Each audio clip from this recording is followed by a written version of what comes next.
Good morning, and welcome to the virtual presentation on the business competition and the misunderstood modern monopoly.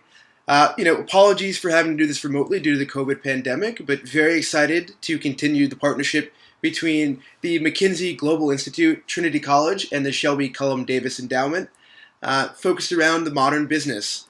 Just to give yourself some background on myself, my name is Antonio Girola, and I am one of the directors of the McKinsey Global Institute, which is kind of the think tank arm of McKinsey, where we focus on economic trends and provide analysis on markets and the trajectories in the future. And I'm also a partner in the Dallas office. I've been with McKinsey for the last 10 years. But now to kind of get deeper into the presentation itself, just to give you a little bit of an overview, as I said, we're presenting on business competition in the modern market.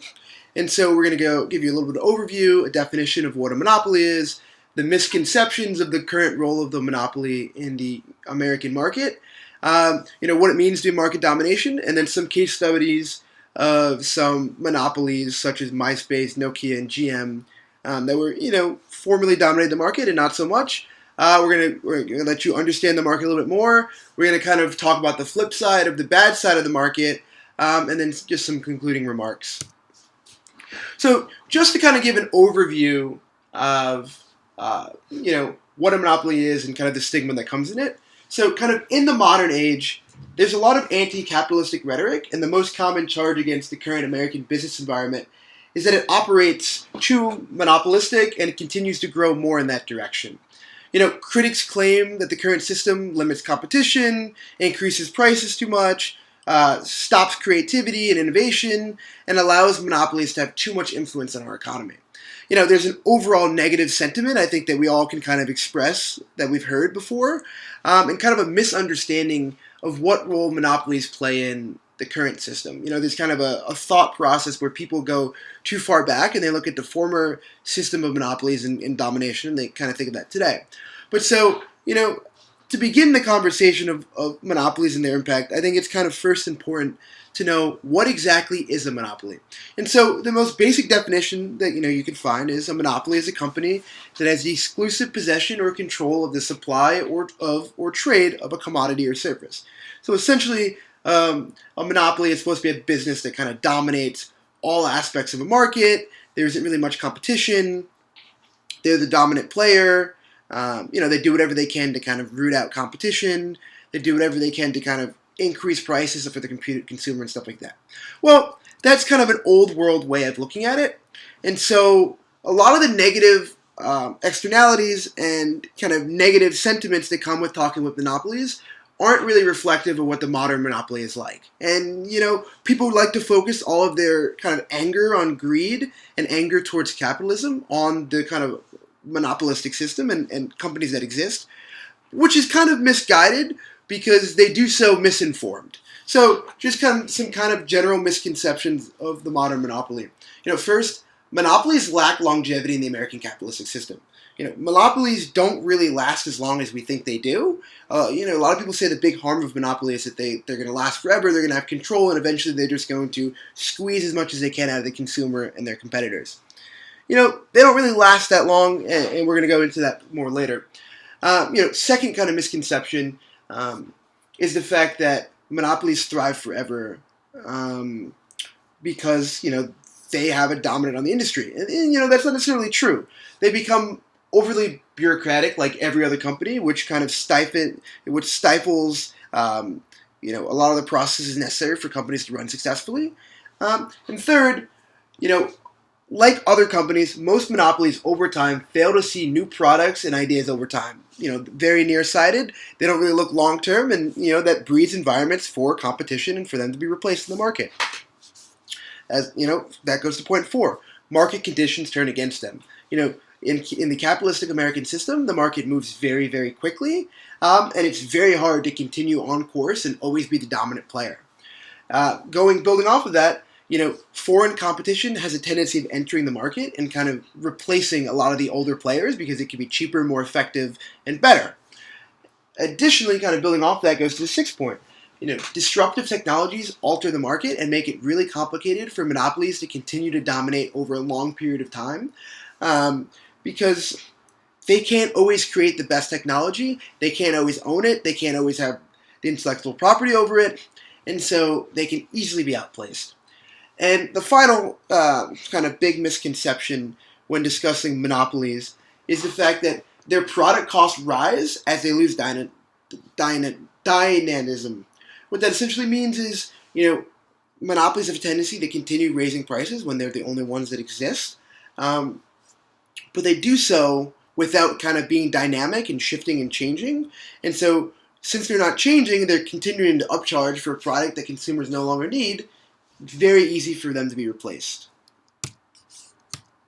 And so in the conversation over monopolies, there's a big tendency and an argument against monopolies in stating that monopolies will continue on forever and they will always be dominant and they're going to kind of dominate the field forever. And as we've all kind of seen on many in many circumstances in the American system, that couldn't be further from the truth.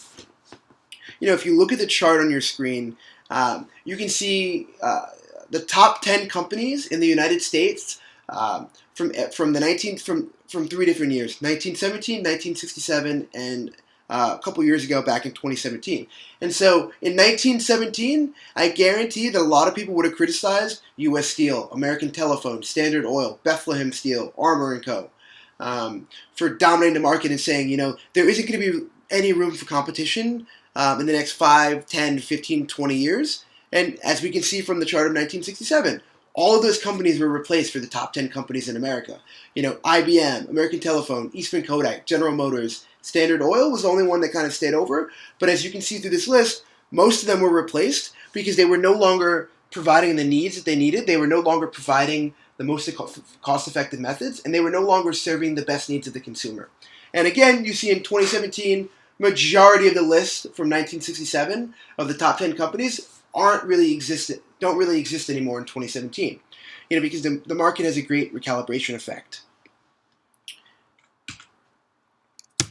And so, digging a little deeper about how, the market kind of shifts and changes, and it's, the fact that that monopolies and, the most powerful companies, don't always stay in the most power. You can think of the example of MySpace. In the 1990s, MySpace was a monopoly on the social media market.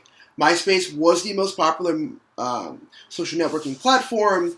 You had millions of adults in the U.S. and around the world that had subscribed to MySpace. They were posting on it. They were using it. It was a very big part of their day. In the 90s, it would have been very hard to see that any other social media platform would even be able to compete with MySpace in terms of users, in terms of profiles, in terms of content, and all that. As we fast forward to 2021, it is very easy for us to see that, like most other monopolies and like most businesses, the market displaced them. As you can see on the chart above, the chart in front of you, you see that MySpace doesn't even exist in the top 10 social media platforms of 2020. You see Facebook with 2.49 billion users. You see YouTube with 2 billion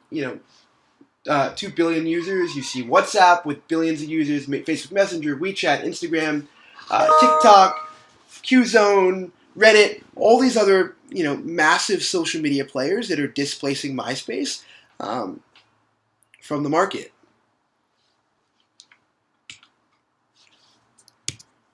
Kind of another major example, if you go back to the 20th century, Nokia was the big monopoly with the most market control over the personal cell phone device market and over a lot of technology.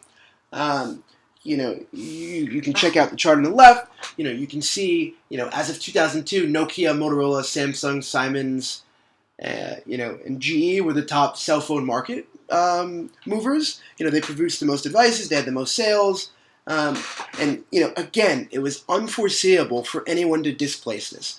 But as we kind of talked about a little bit earlier, there's a lot of competition that exists in the market. It's very easy to lose sight of the future. It's very easy to not innovate. And so what we can see, looking to the chart of 2019, Noticeably, majority of the top 5 producers of cell phones from 2002 and the 20th century no longer exist. You know, across Europe, China, Latin America, Middle East, North Africa, Asia, and the United States, the majority of the top selling phone brands are Apple and Samsung, and in some regions Motorola falls to third. But again, another example of how the market has a very big displacement effect, and how the market just replaced Nokia because Nokia was no longer doing what was best for the consumers. They weren't operating the best business. They didn't have the best tech. Another kind of big example of a monopoly and proving that the longevity of monopolies isn't forever. General Motors. General Motors was the great big car manufacturer of the 20th century. They dominated the personal vehicle industry. General Motors had a very large financing arm to their company, where they were, one of the leaders in consumer car financing. They sold and produced millions upon millions of vehicles every year in the United States. When GM had first kind of come out with the most popular cars that they produced, it was almost impossible to see any other company replacing them as the powerhouse, in the personal vehicle market in the United States.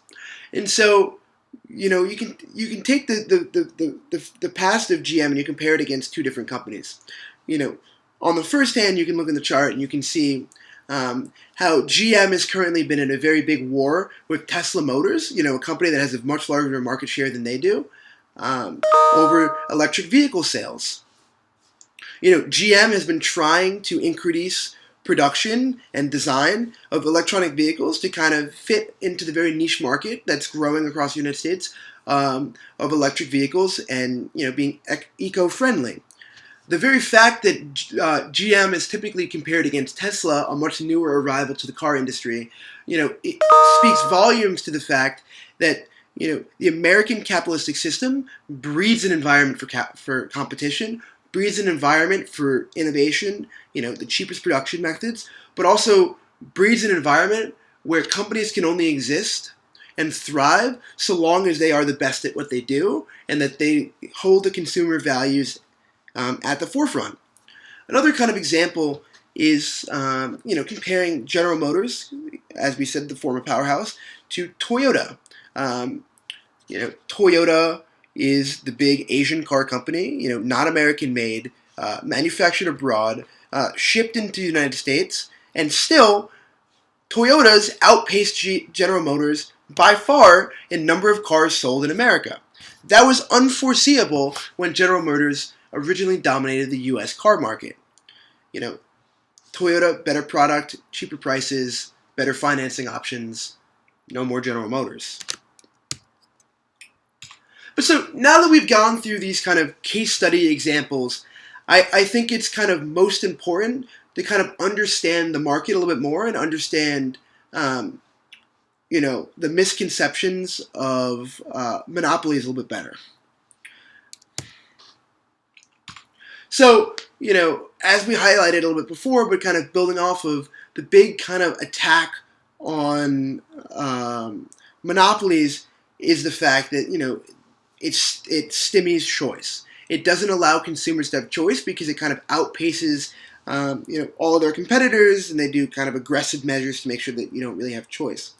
That is a big sentiment of the old system in America.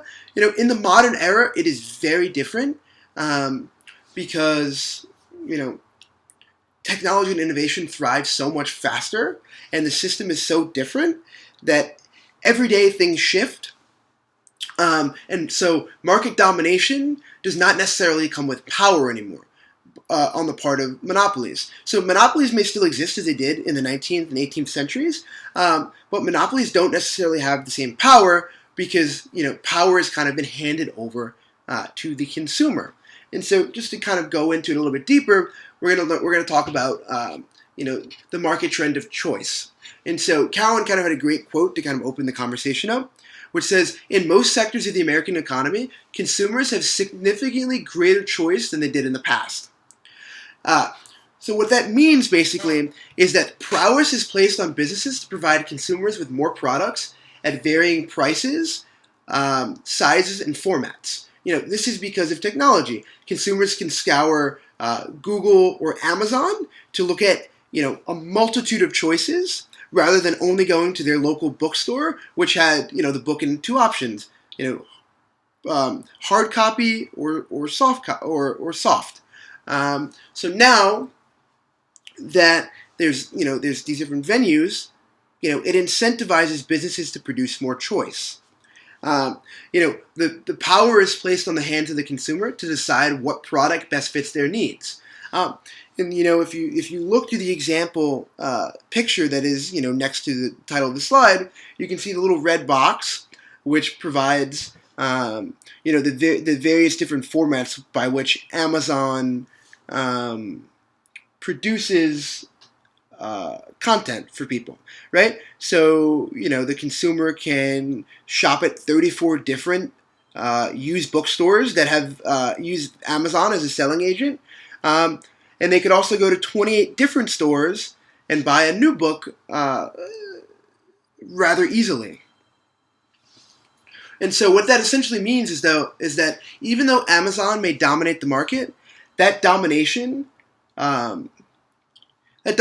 does not come at the cost of the consumer's priorities.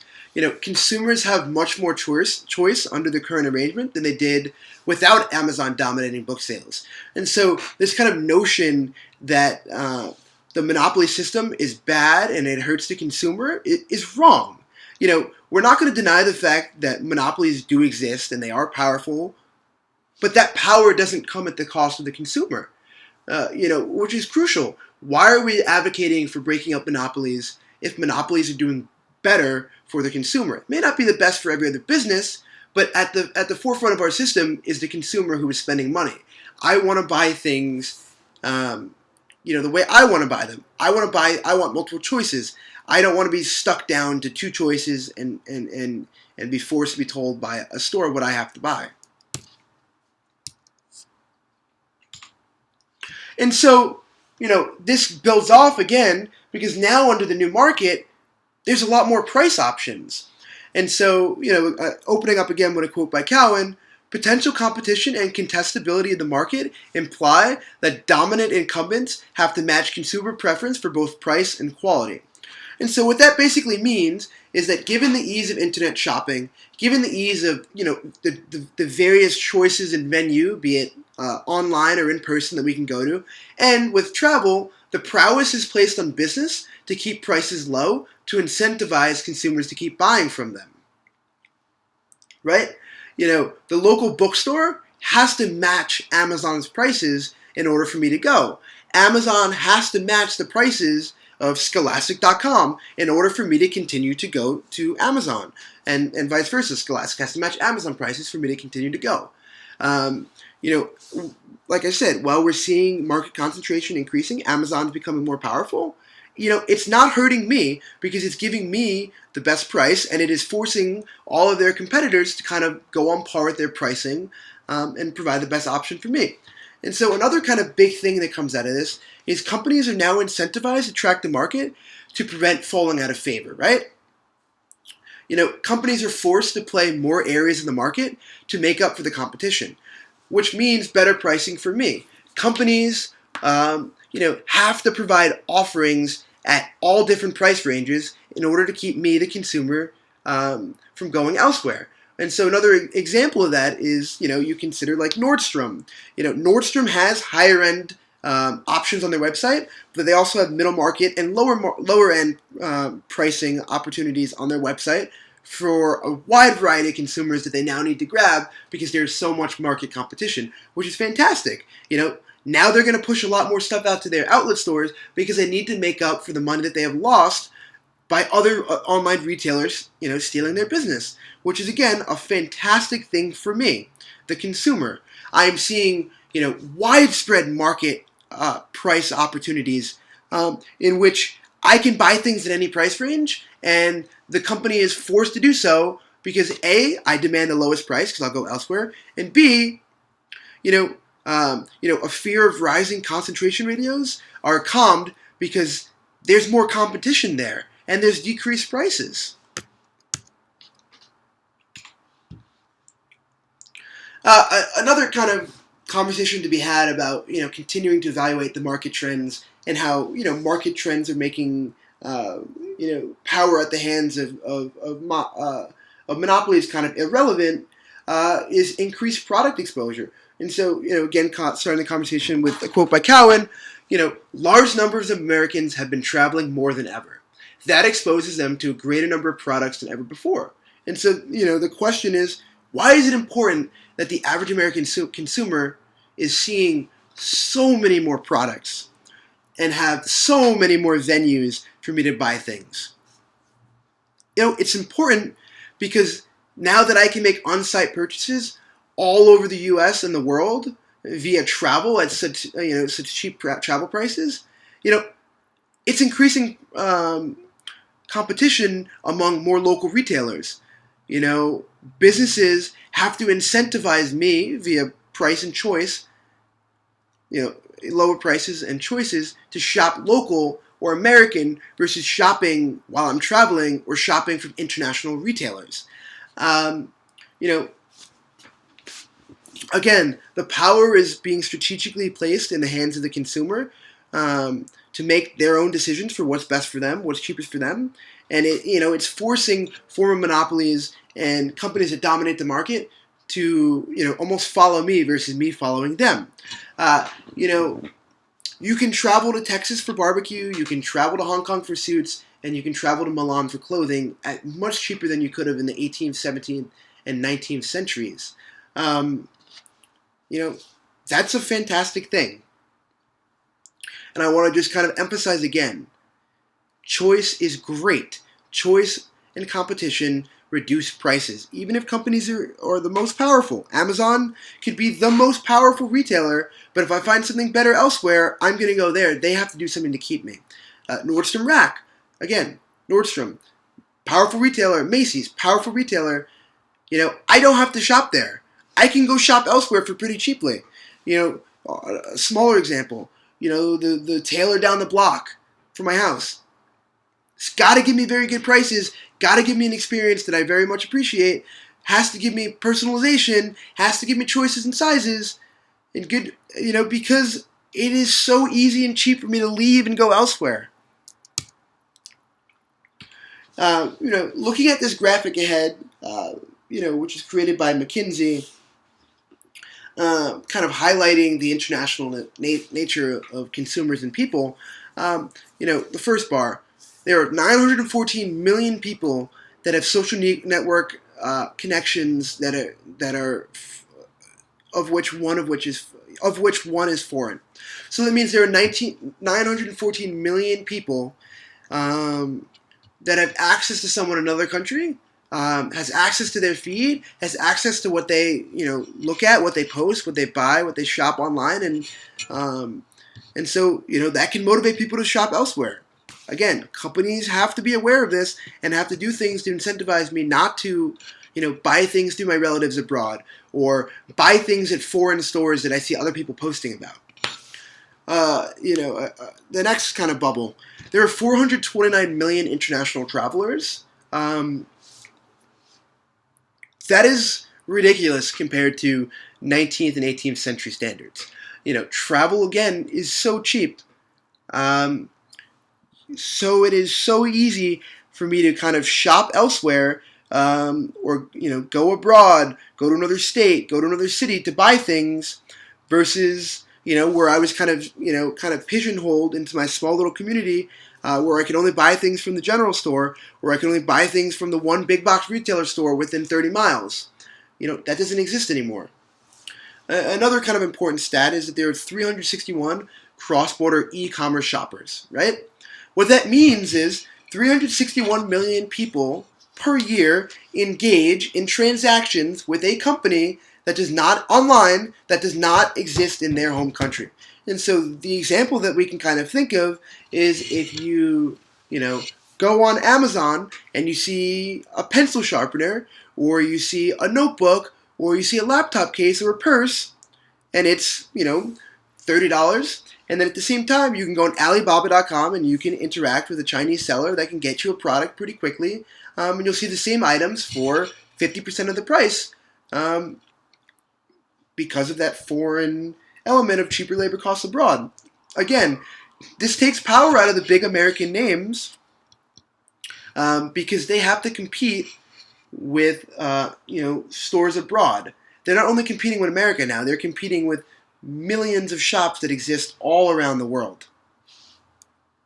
Which again, in turn, for the consumer, which is me, brings down prices. Another kind of big market trend that takes away from the power that monopolies used to have is decreased consumer attention. And so, as Cowan describes it, there is a new and near universal competitor with a multitude of products exist, namely new and improved leisure time. And so what that essentially means is that in the 21st century, there is a gigantic war and competition amongst companies, small, medium, and large, for the attention of the consumer. No matter the size of the company, there's always an upward trajectory to engage the modern consumer, which no longer is looking around your store as they're waiting online, or is thinking about your business all the time. Now there's Facebook, Instagram, and other social network platforms and other e-commerce platforms which dominate their time. So consumers lose focus easily, and they focus on everything but the in-store experience. And so you're not going to see examples of consumers, walking around the store, just picking up random things all the time like they used to. Instead, you're going to see people being a little bit more deliberate in buying things that they need. And when they're not buying things that they need, they're going to be on their phone distracted. And so, there is no longer this big power of a monopoly kind of dominating what you buy, when you buy it, how you buy it, because the cost of entry for them is your attention, and attention is at a premium. So no matter how powerful the company is, it only matters if the consumer chooses to buy in and not be distracted. So again, what we're seeing is a recalibration and shift of power out of the hands of these few dominant market makers and these few dominant conglomerates and monopolies towards the consumer, towards you and I. And so a lot of the conversation that we've had has kind of been dominated by how the monopoly is not necessarily as bad as we think it is. The fact that the power is not anymore in the hands of the monopoly. The conversation has also been dominated by all the great things that a concentration of a few companies with all this competition that exists in the American system is good for all of us. But I do think it is very important to shift the conversation to say that, while all of these new trends and new role that monopolies play in our system are good for us, they're not necessarily good for all the stakeholders in the business environment. And so what I think it's important to talk about is that, a pro-business environment, pro-consumer business environment is not necessarily or inherently pro-employee. And so what I think it's important to kind of talk about this first is the background. And so, as Jackal studies managers, he says that, managers know that the organization's right and wrong get decided by those with enough clout to make their views stick. And so what that means is that, managers exist within an organization, and whatever they do is determined by, their bosses and kind of the goals of companies. And so the main goal, undisputably, in a capitalistic system of a company, obviously is not the employee. Instead, it is about making the most profit. And so what we've seen is in the current business environment,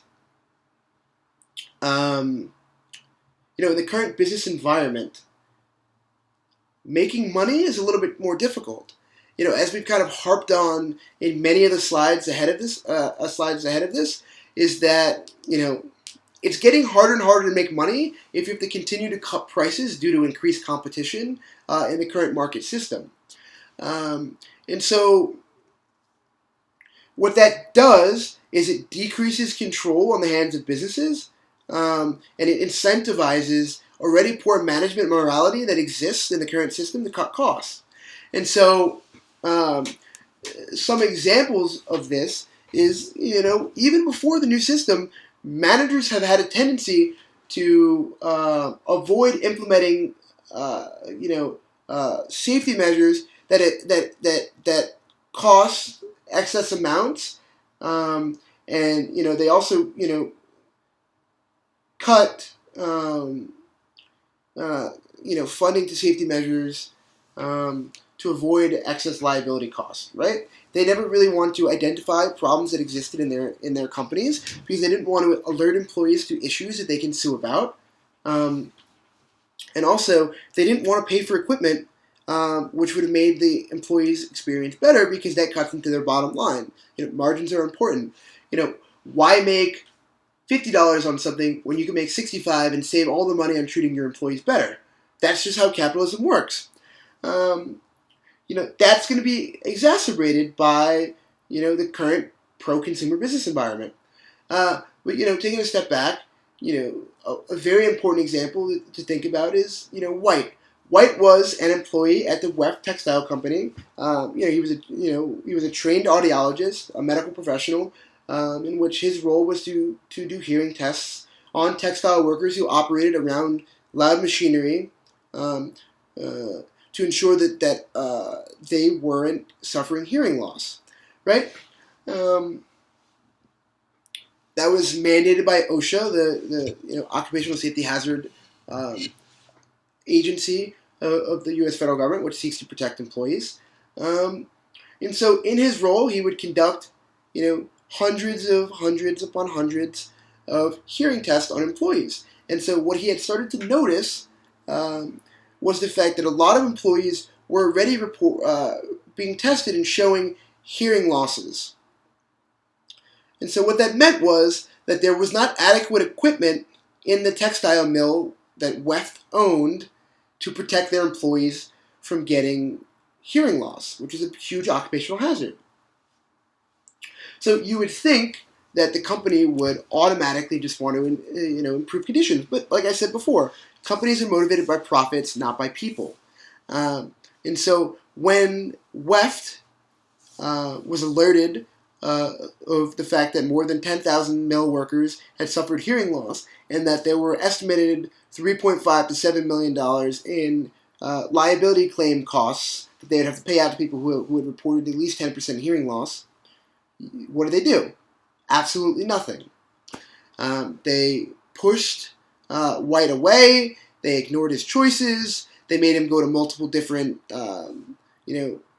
supervisors and executives in the company, all of which it fell on deaf ears, that's not a pun, because all of them knew that they were told that they had to be profitable, and that it was going to cost a lot of money to the company, so therefore, why make the changes necessary? Why make the changes necessary if it's going to cut into the bottom line?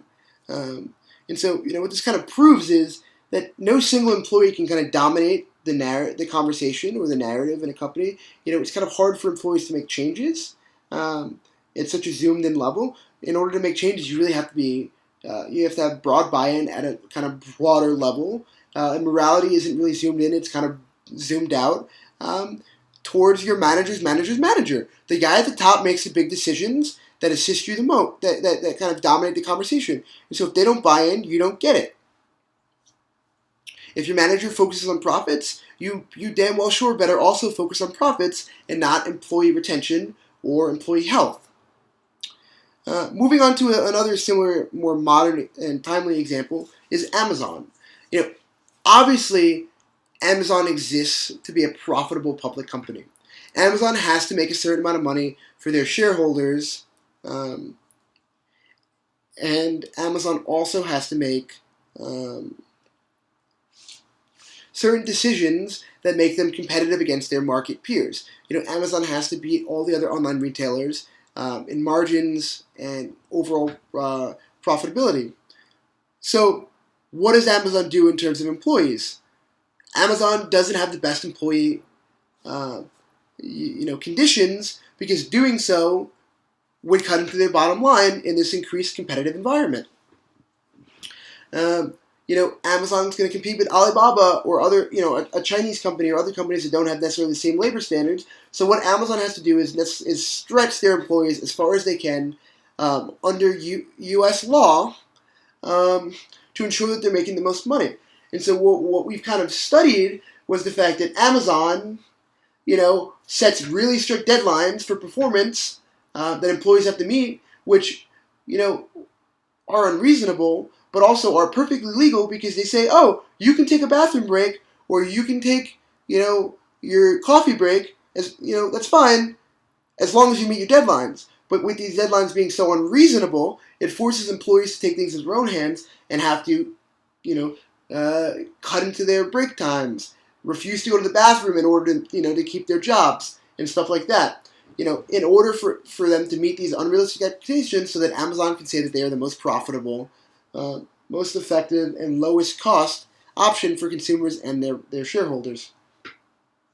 Another example is the fact that Amazon refuses unionization on the part of their employees because they're well aware that employee unionization would drive up costs, as collective bargaining. When all the employees are together, they can ask for better insurance benefits. They can ask for more vacation time. They can ask for more paid leave time. They can ask for longer breaks, higher hourly wages, all of which would cut into their profit margins, of which are already shrinking by the fact that there's so much competition out there. All of this while they are the dominant player. All of which while they are the dominant player, which again kind of proves that the modern monopoly is not necessarily something that you should be as much in fear of as you should have, in past centuries. Because again, power isn't really in the hands of the monopoly; it's at the hands of the consumers. A lot of what Amazon is doing is not solely driven by the fact that they need to make profits. Like I said, a lot of it is driven by the fact that they are in a hyper-competitive market. Even though they dominate the market, they're still competing with all these other companies. And the only way they make profit is by having the lowest price for the consumer and therefore cutting into the employee. Just to kind of end on a little bit of a more positive note, I think it's kind of an interesting thought exercise to apply our thinking towards monopolies and kind of the negative associations we have with monopolies in kind of the non-profit space.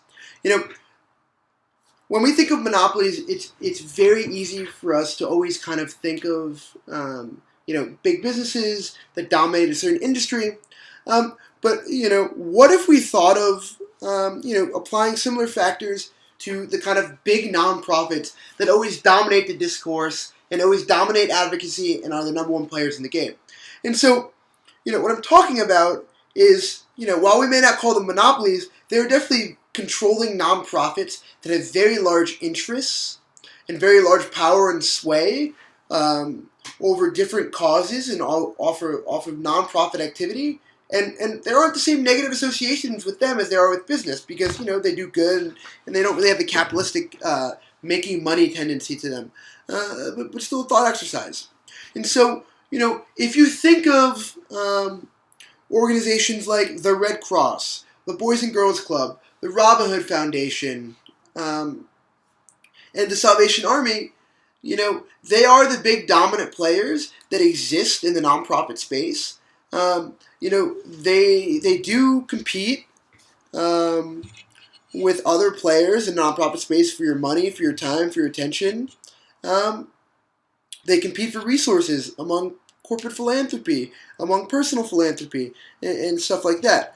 And so I think that the current market environment also plays a very large role in nonprofits. And so to kind of give an example, I've been working with the Sonia and Selena Sotomayor Digital Internship Program for many years where we work to try and get low-income, underserved, and minority students into colleges, into law schools, and into competitive judicial clerkships and corporate law jobs after law school. And so the way we do this is twofold. First, we provide them with judicial internships with New York State New York City and federal judges, remotely and in person. And so, these internships are highly competitive to receive without the assistance of our organization, and they kind of boost applicants' resumes by participating in the program. So that's the first way we kind of help them. And the second way we help them is we provide test prep, so we make it a little bit easier for them to get into the best colleges and law schools that they can get into, right? And so that's just a little bit of what we do. And so then I'm going to talk about how the current market environment, using the word market very loosely because we're a nonprofit, not really trying to make money or selling and exchanging goods, but we are offering a product, our assistance, our help, our name, our legacy, and our reputation. And we are selling goods. We are selling you buying in and hopefully helping out and being a student like me, coming back a few years after being a part of the program and assisting, right? So, under the very loose framework that a nonprofit is, a little bit like a company, we are facing a lot of the same difficulties in this hyper consumer focused economic scene as companies are. Taking it in different areas. Talking to the bit we talked about earlier, increased choice. There are more nonprofits than ever for companies, donors, and in our case, students to apply to work with, that it makes it harder to nominate what you do. Our nonprofit, the Sotomayor program, used to be like a monopoly on providing legal education and internships and access to college and law school for underprivileged, underserved, and minority groups in New York City. But, under the new system, it's becoming easier and easier for other people, nonprofits, to kind of enter the space and make it harder for us to get the best applicants that we can. Again, these students who are applying to us are very similar to the consumer. They're looking for what's best for them. It's no longer them looking what's best for us. It's them looking for what's best for themselves. To the price part, they're not paying for it. So the way I measure price would be pay. Applicants are looking more and more for who can provide them with the best benefits, perks, and wages, right? It's almost as if they're shopping around for who can find the best price. They're shopping around for what nonprofit can give them the best wage this summer on top of the benefit of, early access to admissions, test prep, and stuff like that. And so what we've kind of found is, it's kind of forcing certain nonprofits like ourselves to increase the pay that we give the interns per summer so that they are more inclined to apply to us and we can get the best students and have the best, matriculation numbers and success of our program by recruiting the best students and paying them the most. If we didn't kind of pay on par with or better than some of the other nonprofits that are providing internships like ours, they wouldn't really apply to us and our program wouldn't thrive because we wouldn't have all these powerful alumni to look to support us in the future or to say, look, donors, we're successful because these alumni did these great things. We wouldn't have all that opportunity if we were not offering wages that were, pretty on par with other nonprofits that, give students access to internships. Another example, another kind of notion to kind of take of our earlier conversation, we are also facing an issue of increased product exposure, especially with the COVID pandemic and kind of the move to remote work. There's now an ease more than ever of technology and the ability to zoom in anywhere and work from anywhere in the country. And so what we've kind of seen is a lot of students that would normally apply to our programs are applying to other programs that they wouldn't be able to if they weren't for technology like Zoom and the likely prospect of remote internship this summer. They are applying more broadly.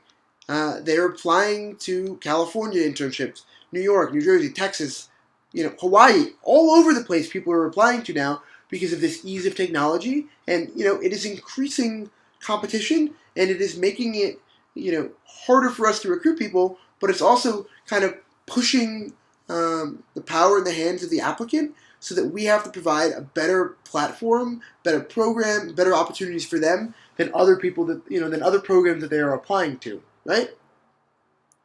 Um, Travel is also very cheap. Um, so what we're seeing is a lot of applicants are traveling more. Also rent is becoming cheaper. Due to the pandemic, a lot of applicants are a lot more willing to travel to different areas. Um, as to apply and get jobs rather than staying in their home city of New York. So that's kind of another boundary we have to face in this hyper competitive market for talent, where we have to navigate. Similar concept kind of applies with increased exposure to nonprofits more broadly, right? The internet makes it so that it's very hard for one nonprofit like ourselves to dominate legal education and internships in New York City and state, when there's all these other nonprofits that also can have an online presence, and that can have a presence and exist in this current competitive market, which makes it harder for us to solicit donations from corporate givers and from individuals because there's so much choice for them. People are going to donate to the nonprofit that's going to give them the best position, maybe in terms of board spots, and maybe allows them to get this direct access. Um, you know, Colleges are going to be more likely to donate to organizations that allow them to have access to our applicant pool and our students who are in our program.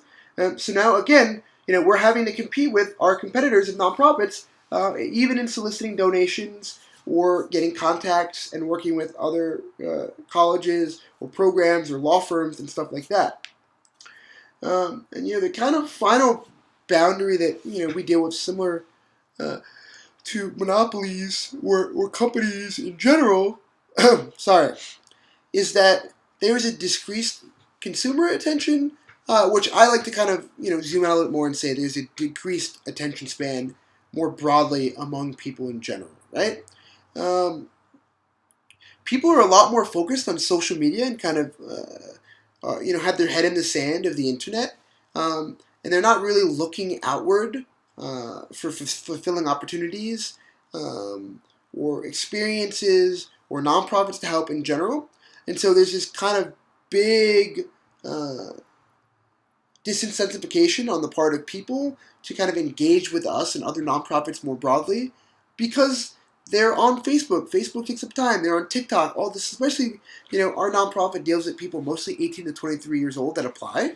And so they are the technology age. And, they are more likely to be on their phone and on TikTok and all these other social networking platforms than maybe adults. And so it especially hits us hard in trying to find applicants and motivate people to apply to us, because of the fact that, they think that they can be using their time better online, or they get distracted, or we're fighting to get attention from them, and stuff like that. Which is another kind of big area. While I admit that this is, a little bit of a stretch, because, like I said, we're not really selling product and goods. Our product and goods are kind of internships and assistance and kind of advocacy and stuff like that. But, these concepts do kind of apply, more broadly to the entire system. I think the entire American system, and the world more broadly, and just in general, be it business or in any sphere in general, there's these kind of big market trends in which there's so much competition for time, energy, and resources because there's so much going on, and you're not kind of siloed into your little community. You're kind of very much global citizens, who has access to a lot of information, opportunities, content, and stuff like that. So I think that this kind of framework applies more broadly, and just to kind of close out, before I say thank you for listening to this rather lengthy lecture, is the fact that I think that we need a recalibration on the part of scholars, and as members of our capitalistic system, in which we no longer rely on the fact that businesses are all inherently bad, and that businesses don't ever take into consideration quality, cost, choice, and the consumer. I think that what we are seeing in the 21st century is a large shift on the part of businesses, and a large shift on the part of power, in which power is no longer in the hands of business. It is now being shifted to the consumer, because there's so much choice out there. I think that market domination is not necessarily a sign of power, as we've seen with Amazon and other companies. A lot of these companies are dominating, but they don't have the most power because with the snap of a finger, there is someone there to replace them. There's another person who's doing it faster, doing it better, faster, more cost efficient, and providing more choice. And so I think that in the current environment, we need to be a little less hypercritical of large companies that dominate the conversation, because we need to focus on the fact that their longevity, the longevity is not what it used to be, and also the fact that it is so competitive these days. As a final closing remark, I would like to just kind of put this argument forward.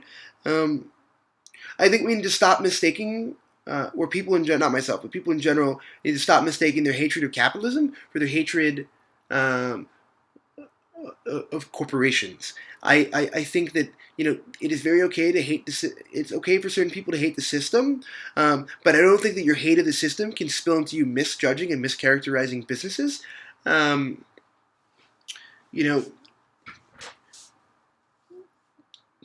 Businesses aren't always negative.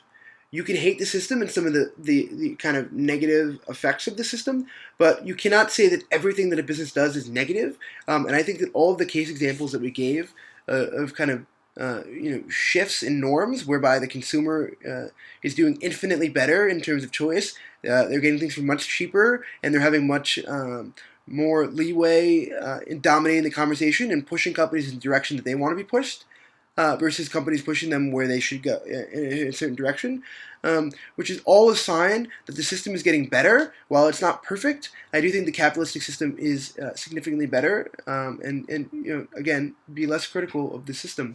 I'd like to thank you for tuning in. I know that this was a rather long podcast, and I'd like to thank McKinsey for funding the McKinsey Global Institute and allowing us to do a lot of very meaningful, market projection, think tank activities, studies, comparative analysis, and interpretation of how the market's going to go. I'd also like to thank the Shelby Coleman Davis Endowment for allowing me to do this lecture every year, and I'd like to thank Trinity College for providing me with an audience and kind of a thought exercise. I do hope that again we can return back in person to the McKinsey Global Lecture, back in Seabury one of these days. But as of now, thank you to everyone who allowed for this to happen. Thank you to Professor Alcorn for providing this connection. And I do hope that you guys take a new perspective when evaluating global businesses, more in line with the facts versus misconceptions. Thank